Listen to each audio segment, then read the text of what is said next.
God bless you, woman of God. Welcome to our channel. Today we will be talking about one of the methods you can use to prolong the life or to extend the life of your food.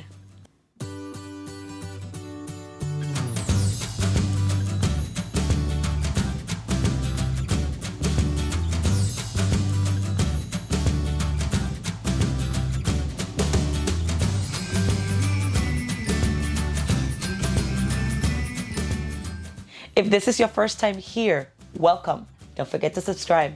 And if you have a friend or a family member that doesn't speak English and you want to share this content with them, send them to our channel, La Mujer de Dios.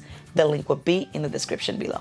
We will be talking today about one of the methods of food preservation that is the most ancient.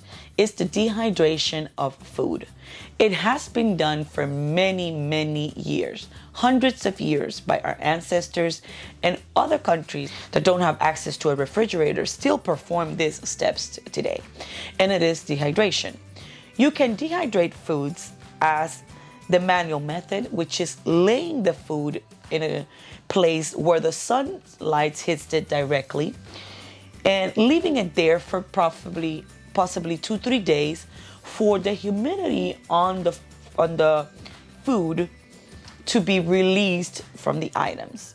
The problem with the manual or the primitive method of dehydration is that it doesn't ensure to us that a bird, an insect, or an animal will get into our food before we can even finish processing it. Thankfully, there are ways that we can dehydrate food today inside our homes with a dehydrator machine. Dehydrators can be found anywhere from between $30 to $300. The problem or why I may shy away from the inexpensive or the most economic dehydrators is the fact that their components are plastic. So with the heat and the continuous use, they may crack. Which is why I went with the Kosori dehydrator, which is a mid-moderate dehydrator in the price of $139 right now in Amazon. And because its components are in metal, which is a little bit more difficult for them to break. It makes them last a little longer. I will leave examples of those dehydrators in the description below, from anywhere from 30 to 300. You may dehydrate a great variety of foods, anything from fruits, vegetables, and even meats. You can make beef jerky. But the most easy for you to start, the first thing you can do in order for you to get some experience with dehydrating is dehydrating spices. Like today, we will be dehydrating oregano. The key in dehydration is that once you are done dehydrating your items, they cannot be soggy, soft, or tender. They need to be crispy. They need to be hard in order for them to have completely released all the humidity, all the water. When you are done with the product, you should be able to crack it, to snap it, and it not be soft or bend. This will give us the sense, or this would let us know that there is no more water left or the least water left inside that item. Once we have finished with dehydrating spices, the best way for us to preserve it is making it into powder.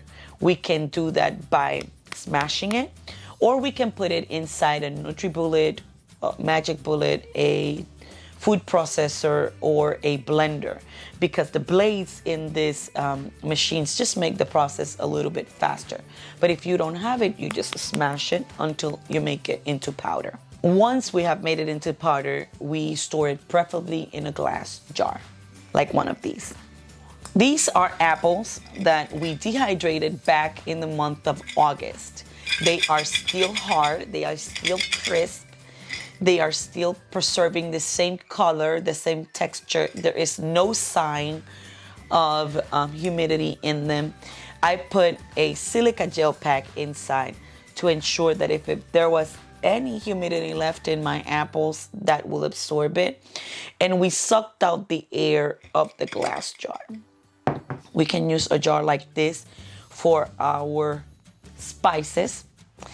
And if we do fruits, vegetables, or meats, we can also use a Mylar bag.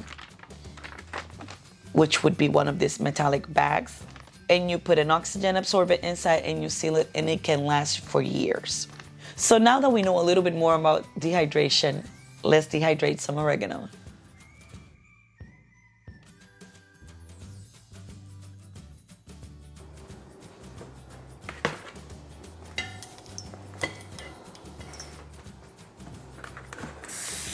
First, we're gonna wash the leaves and we're gonna drain them out, trying to take out the excess of water.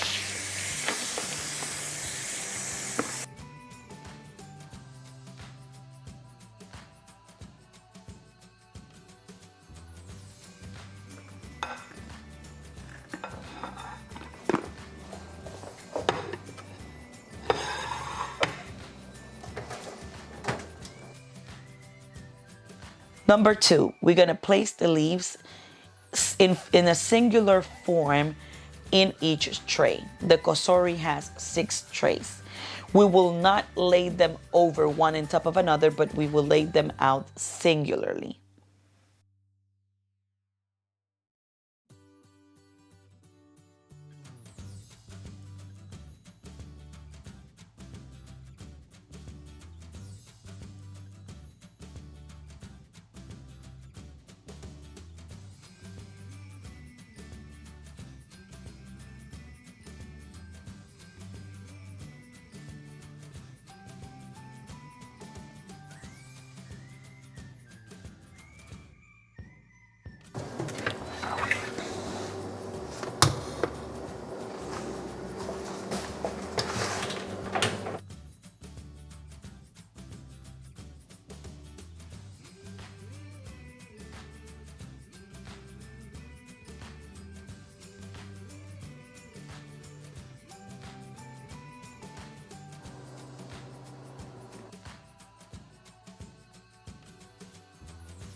We're gonna let it warm up for 3 minutes. We're gonna put the temperature down to 140.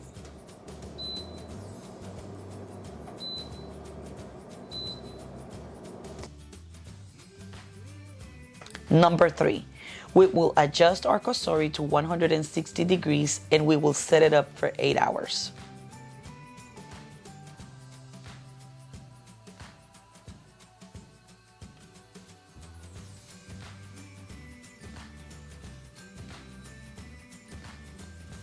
Number 4, once our 8 hours have passed, we will take out the leaves and we will turn them into powder.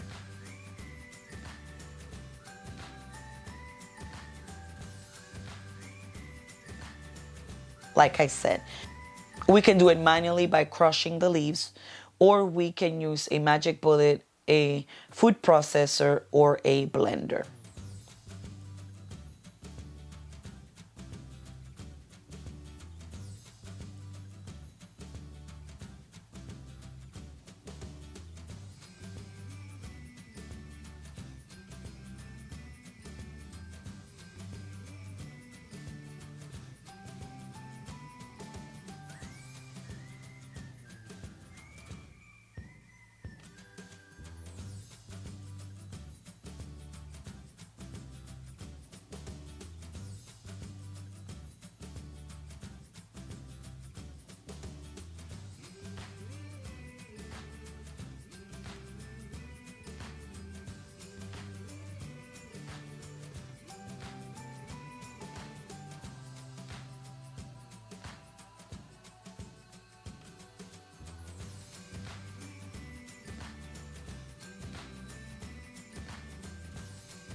Lastly, we will put them preferably into a glass jar like this one.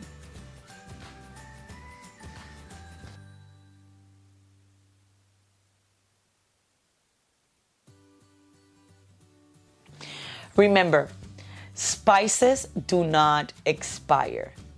They last many, many, many years. They may lose the potency of the flavor, but they will not expire. So go ahead and dehydrate some food. If this video has been a blessing to your life, hit like and subscribe. And I will see you on the next one. Bye.